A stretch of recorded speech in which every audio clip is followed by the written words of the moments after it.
Welcome to day 22 of our journey through the standard template library. Today marks a turning point as we transition from learning STL containers to harnessing their full potential using STL algorithms. We will begin by exploring three fundamental yet powerful algorithms: sort, find, and count. These are not just utilities, they are high performance, industry grade operations that replace repetitive manual logic with elegant, optimized one liners. By the end of this session, you will be able to use them confidently across real world scenarios. Let's begin by understanding what algorithm is. It's a C++ standard header file that provides over 60 functions that work on containers using iterators. Think of it as a toolbox filled with essential utilities: sorting data, finding elements, counting frequency, removing duplicates, transforming sequences, and much more. These algorithms don't belong to the containers themselves. Instead, they operate on them, using iterators as access points. This design enables high reusability and separation of concerns. You will use containers to store and algorithms to operate.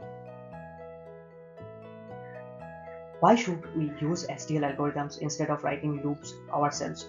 The answer lies in performance, readability, and abstraction.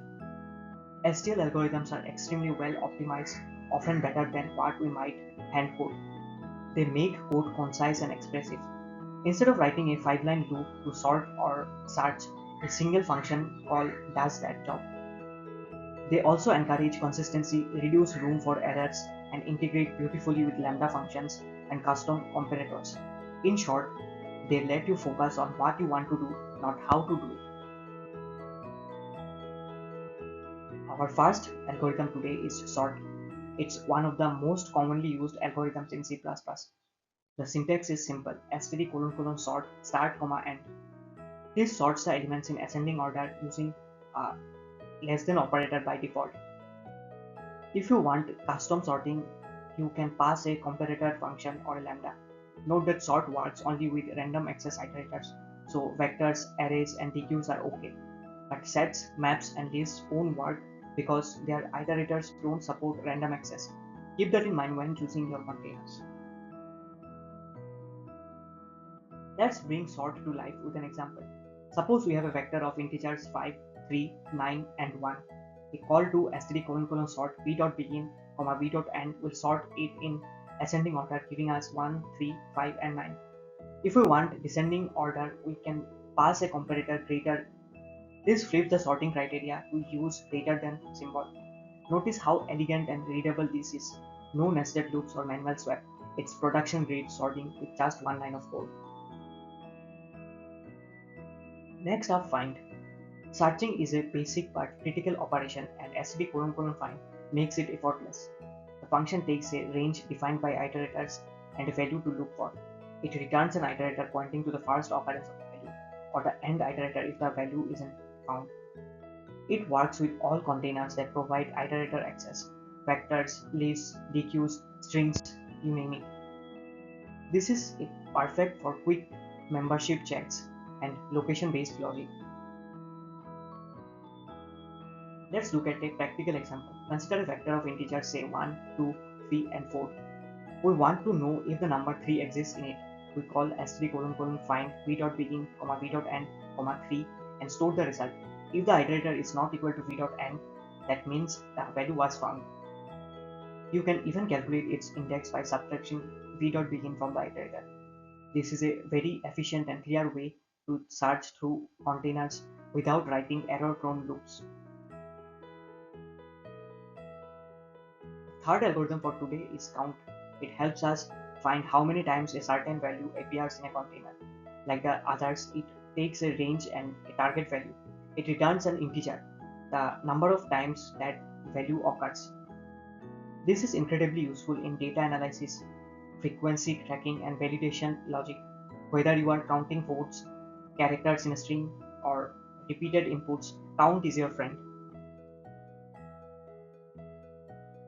Here's a clear use case. Imagine a vector with the elements 1, 2, 2, 3, and 2. You want to know how many times 2 appears. std : count v.begin, v.end, 2 gives you the answer, which is 3. That's it. No loops, no counters, no conditionals. One line, that's the elegance STL algorithms bring to the table. Before we wrap up, let's talk about common mistakes. First, never forget to include algorithm, otherwise these functions won't compile. Next, avoid trying to sort containers like std::set or std::map. They are already sorted internally and don't support random access iterators. Also make sure the iterator range you provide is valid. For example, don't reverse begin and end. Finally, understand the difference between begin and cbegin, especially when working with const containers. It's time to get your hands dirty. Try these practice tasks. First, sort a vector of strings alphabetically. Second, count the number of times the character A appears in a string. Third, use find to locate an element in a DQ.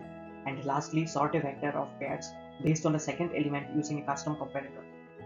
These tasks are great for solidifying your understanding and getting comfortable with syntax and iterators. Let's see how much you have absorbed. Quick quiz. What does std::find return if the value isn't found? Can sort be applied to sets? How do you sort a vector in descending order? And what's the time complexity of sort? These questions not only reinforce your learning but also prepare you for interviews and coding competitions. To summarize, today you have taken your first steps into the world of STL algorithms. You learned how sort helps you order elements efficiently, how find lets you search with clarity, and how count simplifies frequency tracking. These three are just the beginning. The STL algorithm suite is fast and powerful. In the coming days, we will build on this foundation and unlock even more powerful tools like binary search, partition, accumulate, and next permutation. See you in the next session. Welcome to day 23 of our STL course. Today we explore a very practical and high performance category within the standard template library, the searching algorithms. These algorithms powered by binary search logic help us perform incredibly fast lookups, range queries, and data analysis tasks in logarithmic time. We will be diving into four essential functions: binary search, lower bound, upper bound, and equal range. By the end of this session, you will not only understand how each of these works, but also how and when to use them to write efficient, clean, and elegant C++ code. Before we even begin using these algorithms, there's one non-negotiable condition. Your input must be sorted. All these functions are built on the assumption that the data is in ascending order. Why? Because they use a variation of binary search internally, and binary search only works correctly when the data is sorted. So whether you are using vectors or arrays, make sure the data is sorted before applying these algorithms. If not, the results will be unpredictable and incorrect, which can be a huge issue, especially in production or competitive programming environments. Let's start with the most straightforward one, binary search. The syntax looks like this: binary search start, end, value. This function checks if a value exists in the given range. It returns a boolean, true if the element is found, false otherwise. What makes it powerful is its simplicity. Just a single call and you instantly know whether a value exists in your dataset. Use it when you don't need the position of the element, just a yes or no check. Moving on to lower bound, this function is your go-to tool when you are looking for the first element that is greater than or equal to a target value. It returns an iterator or simply the index, pointing to where this condition is first met. The syntax is auto-it equals to lower bound, auto-it assigned lower bound start, end, value. This is super useful when you are trying to find insertion points or calculate how many values are less than a certain number. For example, in a sorted array, lower bound helps in determining the starting position of a number, even when there are multiple duplicates. Now let's talk about upper bound. This one is closely related to lower bound, but with a subtle and important difference. Upper bound gives you an iterator to the first element that is strictly greater than the target value. The syntax is auto-assign upper bound start, end, value. So if you have multiple instances of a value, say several 4s, upper bound will give you the position right after the last 4. It's especially useful when used in combination with lower bound to calculate frequency or define ranges. Now there's a neat utility, equal range. This function is a convenient wrapper that returns both the lower and upper bounds in one call. The syntax for this is auto-range assigned equal range start comma end comma value. It returns a pair of iterators. The first one points to the first element not less than the value, same as lower bound. The second one points to the first element greater than the value, same as upper bound. This is especially handy when you are working with sorted data containing duplicates. It allows you to quickly get the range of equal elements, for example finding how many 4s exist in a sorted vector. Let's visualize this concept with a real example. Suppose you have the sorted array 1, 2, 4, 4, 4, 5 and 6. Lower bound 4 will return the index of 4, which is 2. Upper bound 4 returns index 5, the first number greater than 4. So the equal range 4 gives us a subrange from 2 to 5 that includes all the 4s, and binary search 4 will return true because 4 exists in the array.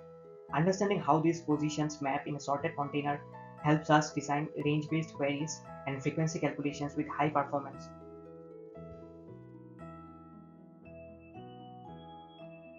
Here's a simple C++ example that uses all 4 functions.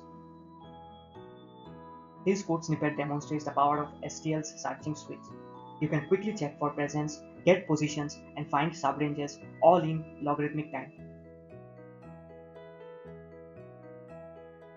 So where exactly do these searching functions shine? In counting frequency, like how many times a number appears in a sorted array.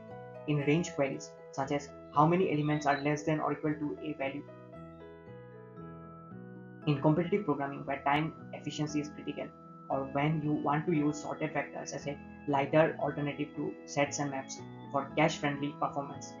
The best part is all these functions run in log n time, so even with large data sets, you will see consistent, blazing fast performance.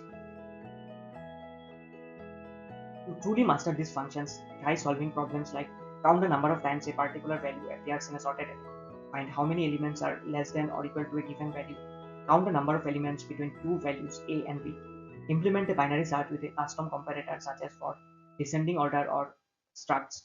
These exercises will give you confidence and solidify your understanding of how these algorithms behave under various scenarios.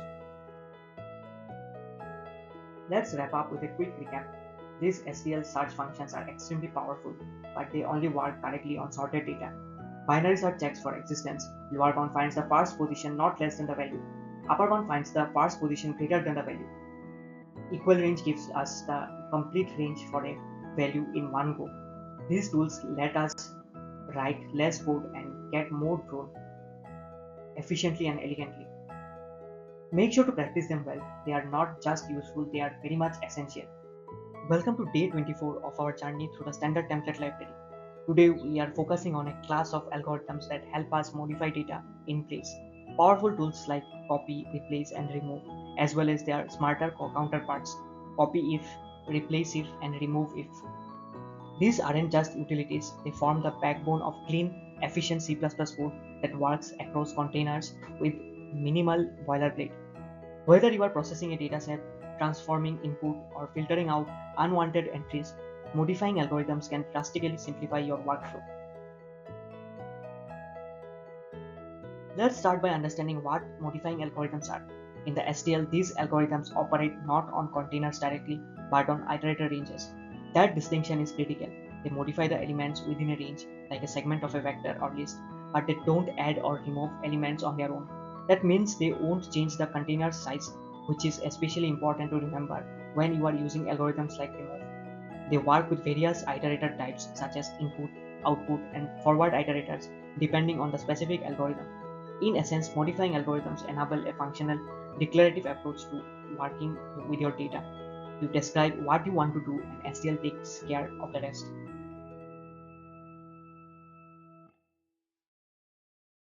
std::copy is a basic yet powerful tool that lets you duplicate a range of elements from one container to another. It's commonly used when you want to replicate a dataset or apply filtering before operating on it. But sometimes you don't want to copy everything, just the items that classify a condition. That's where std::copy if comes in. Let's look at the code. We have a vector of integers from 1 to 5. First, we copy all of them into another vector. Then, using copy if, we only select the even numbers. The condition is specified using a lambda.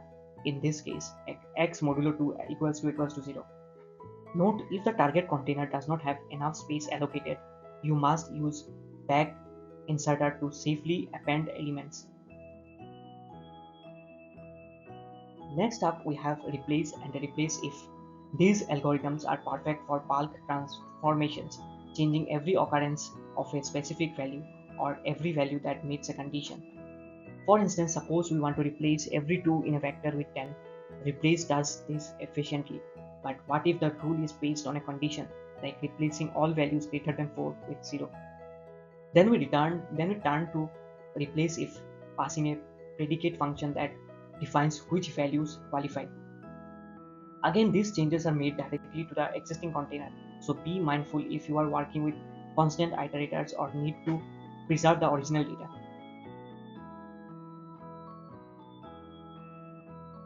Now let's tackle remove and remove if.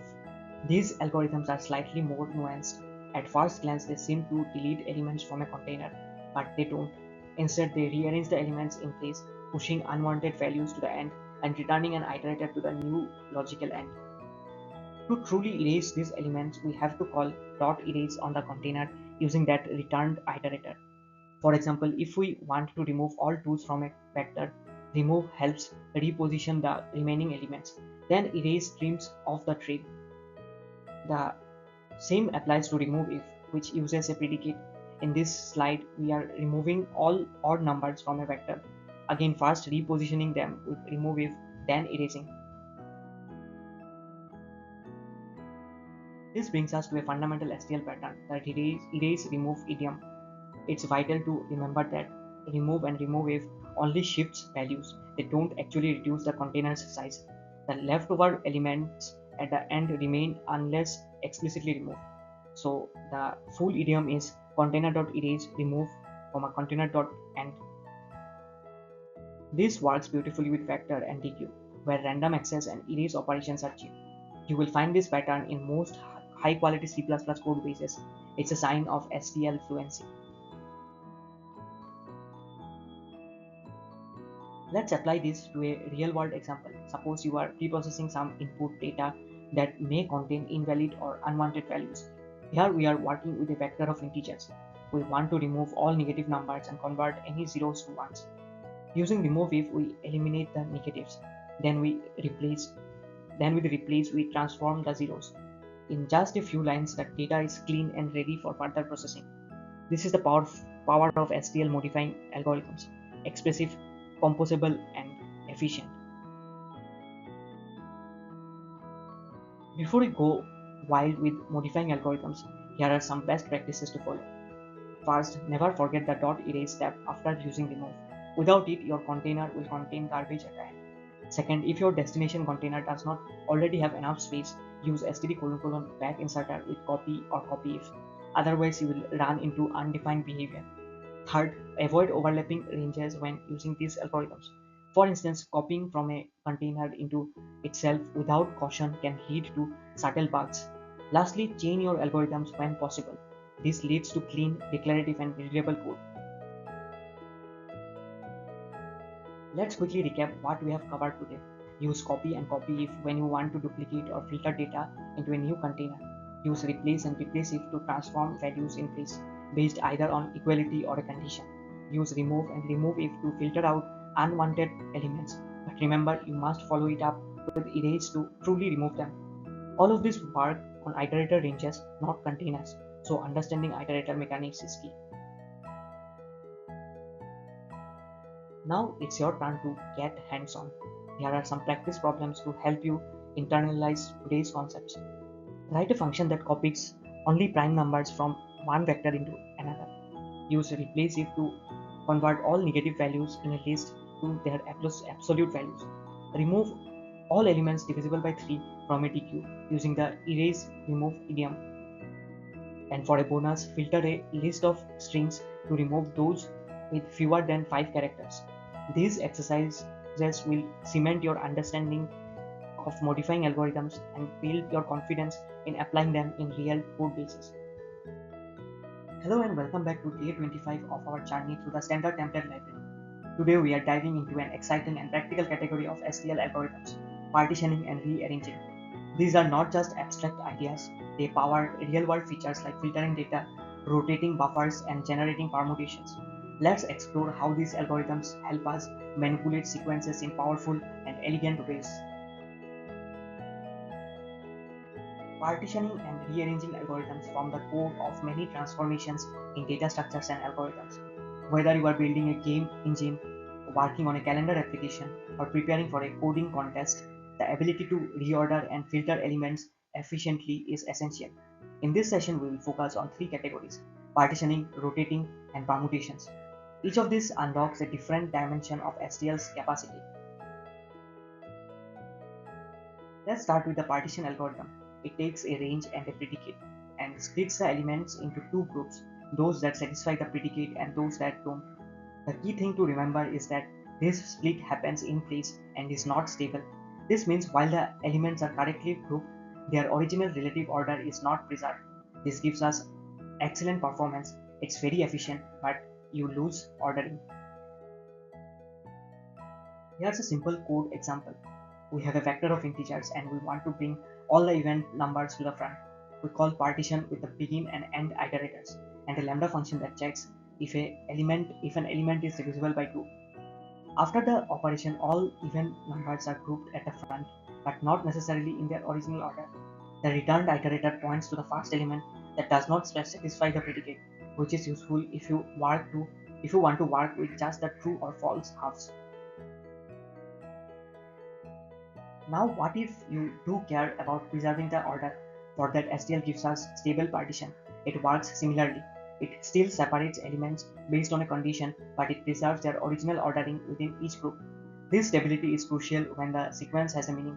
For example, if you are separating students who passed and failed an exam and still want them listed in roll number order, it's slightly more memory and time intensive than partition, but the clarity it brings to structured data is often worth it. Let's look at a side-by-side comparison.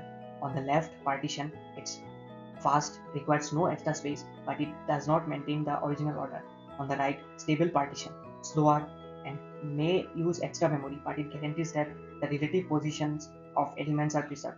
As a thumb rule, if order matters, go for stable partition.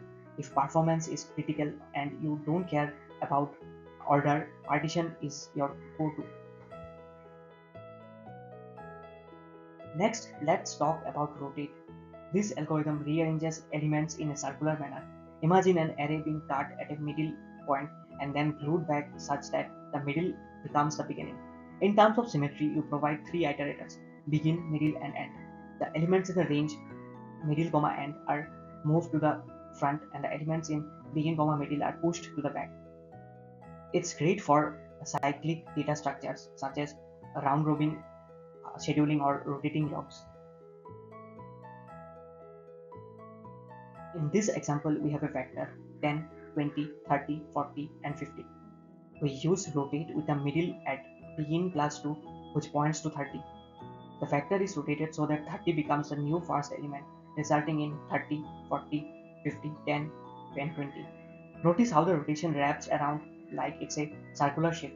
This behavior is often used in problems where you need to maintain a moving window or adjust the order without inserting or deleting.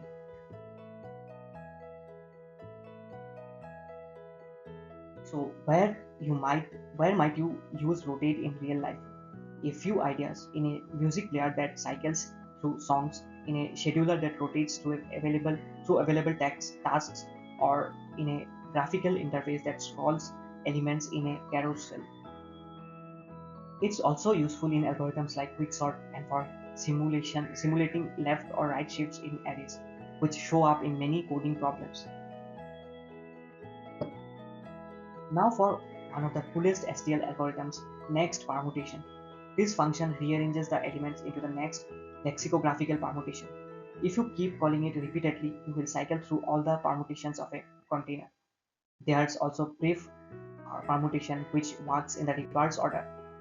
These are extremely useful in generating all arrangements of a set. For example, solving traveling salesman problems puzzles, or combinations in interviews. Let's see it in action. In this snippet, we begin with the vector 1, 2, 3. We use a do-while loop to print every permutation until next permutation returns false, which happens when we reach the last permutation. Here's an important tip. Always sort your container before you begin generating permutations to ensure you start from the lowest lexicographical order. Otherwise, you may miss some permutations or get incorrect results. As powerful as these algorithms are, there are some common mistakes to avoid. First, don't assume that partition reverses order. Use stable partition if needed. Second, with rotate, the middle point you choose must be valid. Off by one errors are common here. And with the next permutation, always remember to sort your data first, or you won't start at the correct beginning. Let's tie this to real-world use cases. Imagine building a student result system. You can use partition to separate those who passed and failed. For a circular buffer of logs, rotate keeps your data fresh and within size limits. And for brute force approaches to puzzle solving or cryptographic pattern checking, next permutation lets you explore every possible order. Now it's your turn to apply what you have learned. Exercise 1. Partition a vector of integers into evens and odds. In exercise 2, rotate a vector to the left by 3 positions. In exercise 3, generate all permutations of a 4-element list. This will help you gain confidence with these algorithms and understand where they shine.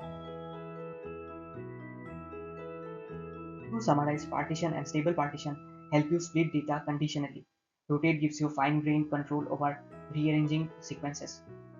And next permutation opens the door to exhaustive permutation logic. These algorithms are incredibly versatile and form a vital part of any STL programmer's toolkit. Here's your assignment for day 25. First, implement a circular buffer that uses rotate to simulate log action. Second, use partition to divide a list of students into pass and fail categories and then sort each group. Third, write a function to generate the kth permutation of a list. This will test your understanding of permutations and combinatorics. Happy coding! Welcome to day 26 of our STL course. Today we dive into the powerful numeric algorithms in the standard template library. We will focus on the 3 key functions from the numeric header: accumulate, iota, and inner product. These tools help us simplify operations like summing, generating sequences, and computing dot products. Let's explore how these algorithms can make your C++ code more elegant and efficient. The numeric header in the STL provides algorithms that are specifically geared towards numeric and arithmetic operations. Unlike generic log algorithms found in algorithm, this header offers targeted tools like accumulate for summing, iota for populating containers, and inner product for performing dot products or combining elements.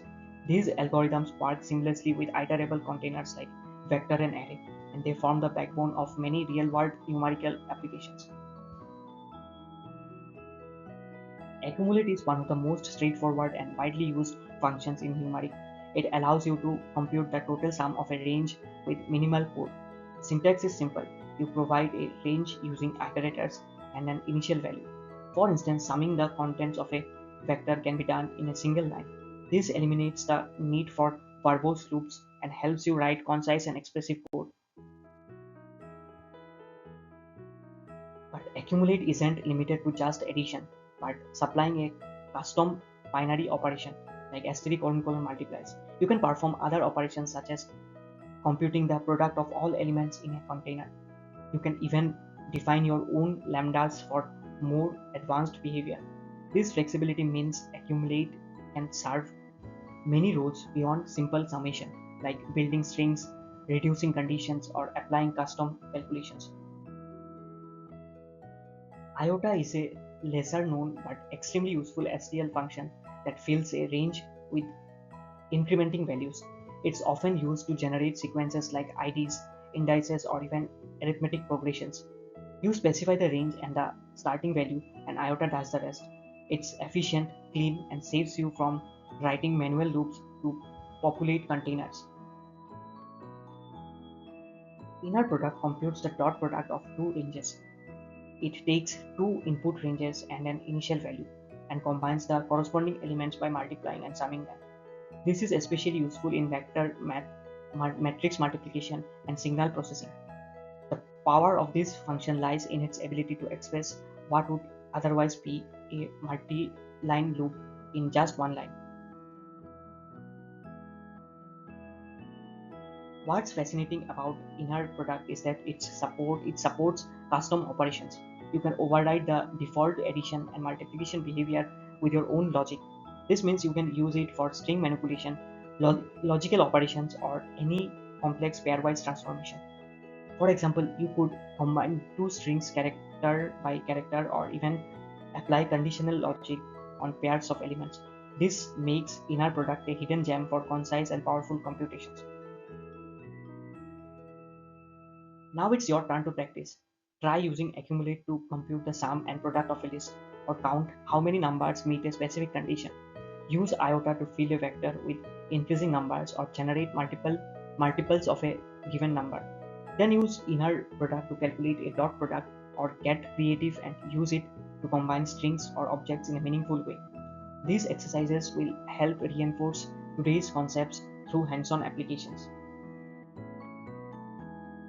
To wrap up, we have seen how accumulate simplifies summing and reductions, how iota fills containers with sequences, and how inner product lets us pairwise compare elements with great flexibility. These numeric algorithms are invaluable when dealing with collections of data that need transformation or aggregation. As you continue your STL journey, keep these tools in your arsenal. They can greatly reduce code complexity and enhance performance. Finally, a word of caution. While these algorithms are powerful, there are times you might want to avoid them. For massive datasets, consider parallel algorithms or multi-threaded approaches. In real-time systems, avoid anything that could block execution or reduce predictability.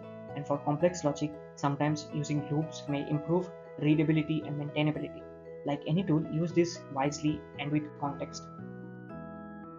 Welcome to day 27 of our STL Mastery course. Today we are diving into one of the most elegant and powerful features of modern C++, the lambda functions. We will learn what lambdas are, why they are crucial in STL algorithms, how to write and customize them using capture lists, and see them in action through several practical examples. By the end, we will be writing expressive, clean code that integrates lambdas with standard algorithms like a pro. So what exactly is a lambda function? In C++, a lambda is simply an anonymous function, meaning a function with no name. It's defined inline, right where you need it, often in a single line of code. Lambdas were introduced in C++ 11 and have since become indispensable in functional style programming with STL. They are especially useful when working with algorithms that need small pieces of logic passed as parameters. Let's take a closer look at the syntax of a lambda function. A lambda is structured as captured list followed by parameter list, then optionally the return type, and finally the function body.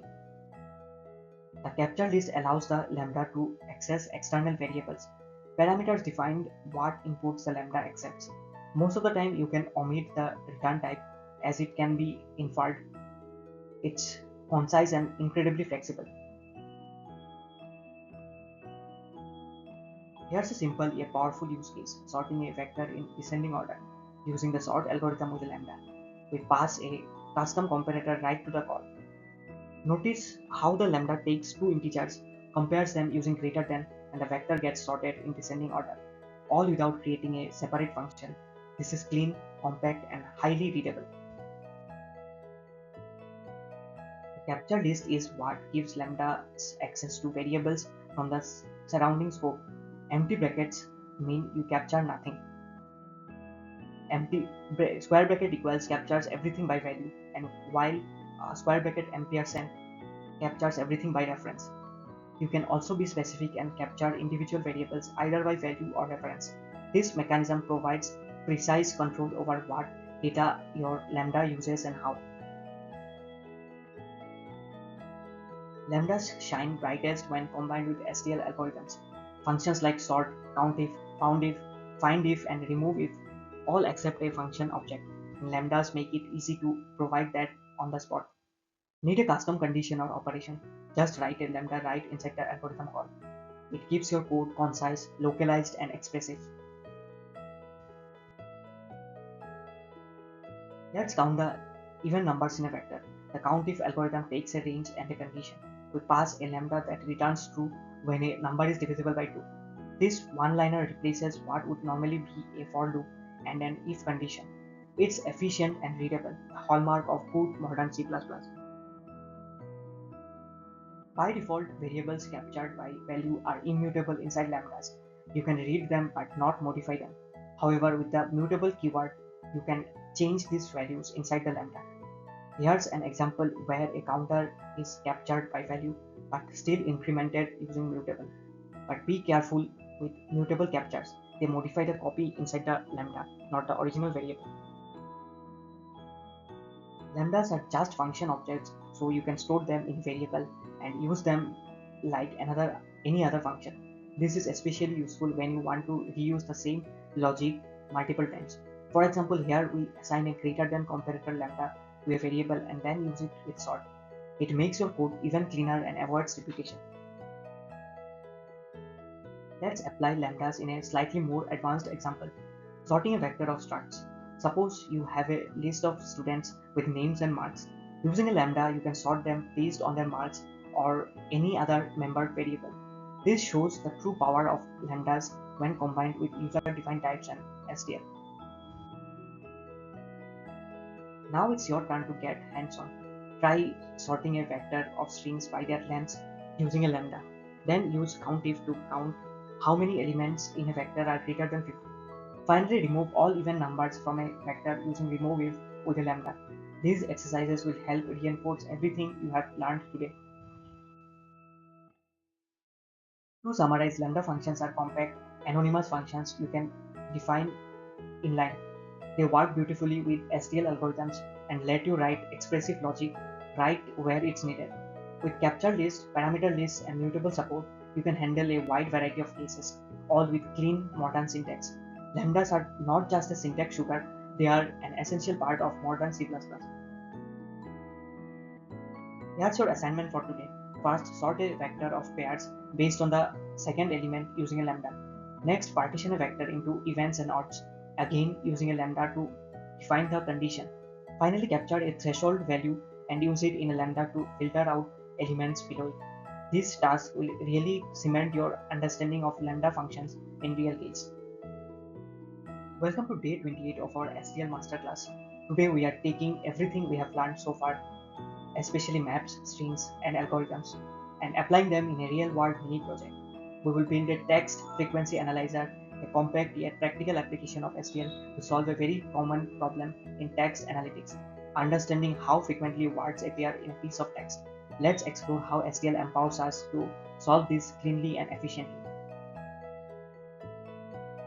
The goal of this mini project is to build a program that analyzes a block of text and counts the frequency of each word. Then it should display those frequencies sorted in descending order so we can quickly see which words appear the most. To keep it robust, we will also handle things like punctuation and case sensitivity, ensuring hello and hello are treated the same and punctuation marks don't break words apart.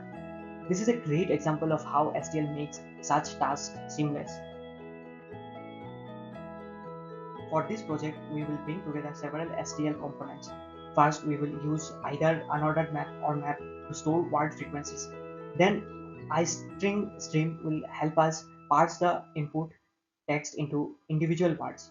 For cleaning the text, like removing punctuation and converting to lowercase, we will transform and remove if.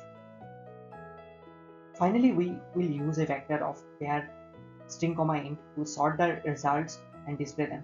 These STL tools combined allows us to build this project with very little boilerplate. Text processing is an essential step in any text-based program. First, we remove punctuation marks using remove if in combination with isPunc.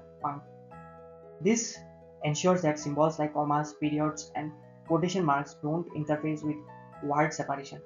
Then we use transform to convert all characters to lowercase, making our comparison case insensitive. Without these steps, we would end up with misleading duplicates like world and world being counted separately. Now that our input text is clean, we are ready to count the words. We use an unordered map where the key is the word and the value is the frequency count. We feed each word into the map using a while loop with an input string stream. If a word is seen for the first time, it's added to the map. If it already exists, its frequency count is incremented. This simple logic powered by STL turns our code into an efficient word frequency engine. Once we have tailed all the word frequencies, we need to sort them to find the most common words. Since unordered map and map do not allow sorting by value directly, we copy the map's content into a vector of pairs. Then we use sort with a custom lambda function to sort the pairs in descending order by frequency. This way the most important words appear at the top of the list, ideal for both display and analysis. With the sorted list in hand, we may also want to compute the total number of words processed. This helps us calculate word percentages or just get a sense of the text size. Using accumulate, we sum all the values, the frequencies from our vector of word pairs. The lambda inside accumulate simply adds each frequency to a running total. This one-liner STL trick is clean, fast, and very readable. We have now built a working word frequency analyzer, but there's a lot more you can do to level it up. For example, you can read the input from an external .txt file using if string. You could also filter out common stop words like da or is to focus only on meaningful words. Displaying the top 10 most frequent words or visualizing frequencies using ASCII bars is another great improvement. Finally, try switching between map and unordered map to compare performance in large inputs. This is a sandbox for experimentation. Here's a simple sample output from our analyzer. As you can see, the words are listed alongside how many times they appear in the text.